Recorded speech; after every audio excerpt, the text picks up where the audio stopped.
A bunch of teens are willing to get pepper sprayed for a class in school. Watch. No.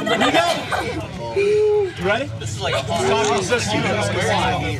Stop resisting, please comply. Stop resisting, please comply. Stop resisting, please comply. Stop!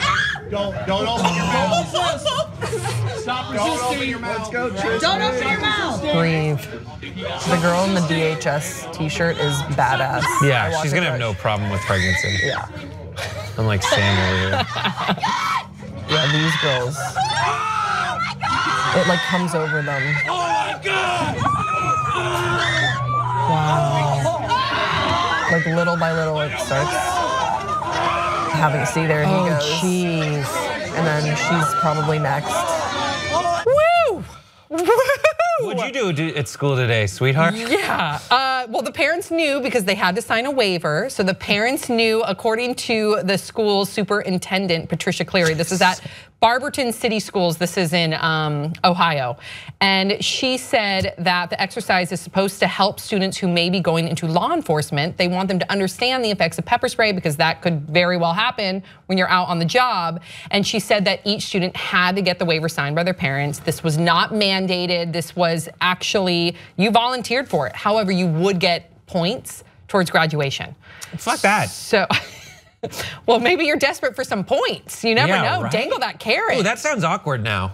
But I also think if you are interested in going into law enforcement, it's to serve and protect. I think this is an important lesson that they learn just to understand. Wait till you're in police academy to go through it. I actually really think that this was a good exercise because you see there's a first responder there, there's someone monitoring it, they had the permission of their parents. I think that especially when we've seen how some of the first responders have been on the protests following the election or whatever, people are sort of willy-nilly about the use of pepper spray and tear gas. And so I think that exercises like this, when they're done in a safe way where everyone has consented, it's really good to understand that pepper spray fucking sucks. Don't just use it when you want someone to get away from you. Like, it should be, one of the last resorts. Yes, this kind of mace is better than the medieval mace, which is a spike ball on a chain. By far, yes. So let's look at it in a positive way. If we're gonna rank it. My mace turns your face green.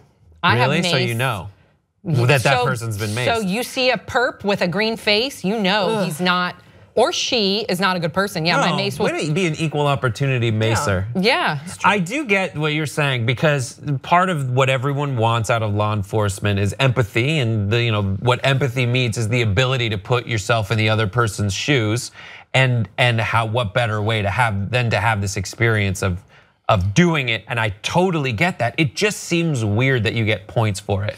I agree with that. Like, that's strange. That's because that will attract someone that's like, oh God, graduation's coming up and I'm short a point. I'll do it. Like, I will give you, I will essentially pay you to get sprayed in the face with mace. Right, yeah, I know. Would you guys have done it if you were if I was seriously considering law enforcement? I think I probably would have. I think I probably would have. Yeah, if I knew that the conditions were going to be. I'm not like saying that I want to do it. But if I knew that the conditions were going to be as controlled as they obviously were, and I had time to like prepare and just kind of plan the rest of my day around the fact that I was getting pepper sprayed that morning, I think I probably would. I think it is an important lesson, and it seemed I would kudos like to the parents too to say, you know what, if this is what you want to do and you're really thinking about getting into law enforcement, I'll sign this waiver for you. Yeah, I get it. It's don't people they do that in the academy as well, where you get tased so you know what being tased feels? So I know this Navy SEAL guy, I've seen that done before. And as part of becoming a Navy SEAL, they waterboard you. Dude, that's a whole different ball game. I know, because the Navy SEAls really do have to be prepped for being captured. Right, but and then to show people, like during the whole waterboarding situation, he went on like CNN and got waterboarded voluntarily to show people what it's like.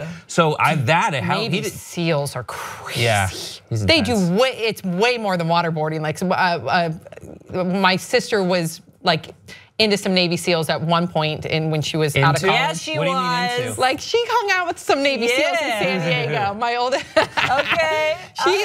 She would frolic with them, and boy, I mean.